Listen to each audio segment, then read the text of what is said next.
Hello friends, particular ಆಗಿ ಈ incident ಬಗ್ಗೆ ಮಾತಾಡಬೇಕು ಅಂತಾನೆ ವಿಡಿಯೋ ಮಾಡ್ತಾ ಇರೋದು. ನಿಮ್ಗೆಲ್ಲರಿಗೂ ಗೊತ್ತಿದೆ, ಆಲ್ ಓವರ್ ಇಂಡಿಯಾ ಇವಾಗ ಟ್ರೆಂಡ್ ಅಲ್ಲಿ ಇದೆ ಇನ್ಸಿಡೆಂಟ್ ಏನಾಗಿದೆ ಅನ್ನೋದು. ಕೇರಳದಲ್ಲಿ ನಡೆಯುವಂಥ ಬಸ್ಸಲ್ಲಿ ಏನೋ ವ್ಯೂಸ್ಗೋಸ್ಕರ ಅದಕ್ಕೋಸ್ಕರ ಫಾಲೋವರ್ಸ್ಗೋಸ್ಕರ ಅಂದ್ಬಿಟ್ಟು ಆ ವಿಡಿಯೋ ಮಾಡ್ತಾರೆ. ಅದನ್ನ ಅರೇಂಜ್ಮೆಂಟ್ ಅಂತ ಇದು ಮಾಡ್ತಾರೆ.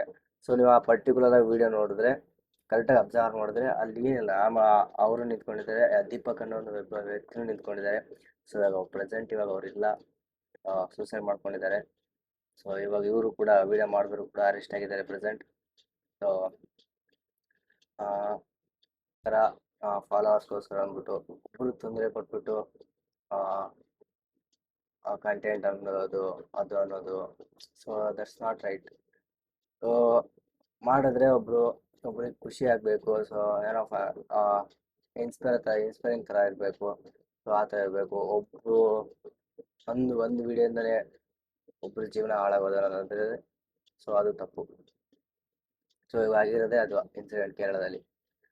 ಆ ಬಸ್ಸಲ್ಲಿ ನೋಡಿದ್ರೆ ನಾರ್ಮಲ್ ಆಗಿ ಬಸ್ ಹೋಗ್ಬೇಕಾದಾಗೆ ಅದು ರಶ್ ಐತೆ ಅನ್ಕೊಂಡ್ರೆ ರಶ್ ಐತೆ, ನಿಂತ್ಕೊಂಡಿದ್ದಾರೆ, ಇವ್ರು ಕ್ಯಾಮ್ರಾ ಆನ್ ಮಾಡಿದ್ದಾರೆ, ದೀಪಕ್ ಅನ್ನೋರು ಅಲ್ಲೇ ಪಕ್ಕದಲ್ಲೇ ನಿಂತ್ಕೊಂಡಿದ್ದಾರೆ. ಅಂಥದ್ದೇ ಆ ಥರ ಅರೇಂಜ್ಮೆಂಟ್ ಅನ್ನೋದು ಅನ್ಸಲ್ಲ ವಿಡಿಯೋದಲ್ಲಿ ನೋಡಿದ್ರೆ.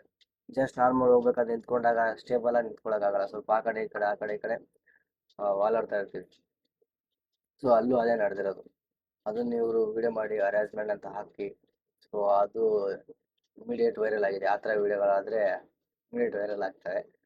ಅದನ್ನ ನೋಡಿ ನಮ್ಮ ಜನಗಳು ನೆಗೆಟಿವ್ ಕಮೆಂಟ್ ಹಾಕಿ, ಅದನ್ನ ಅವ್ರಿಗೆ ಗೊತ್ತಾಗಿ ಅವರು it's maybe 41 years old.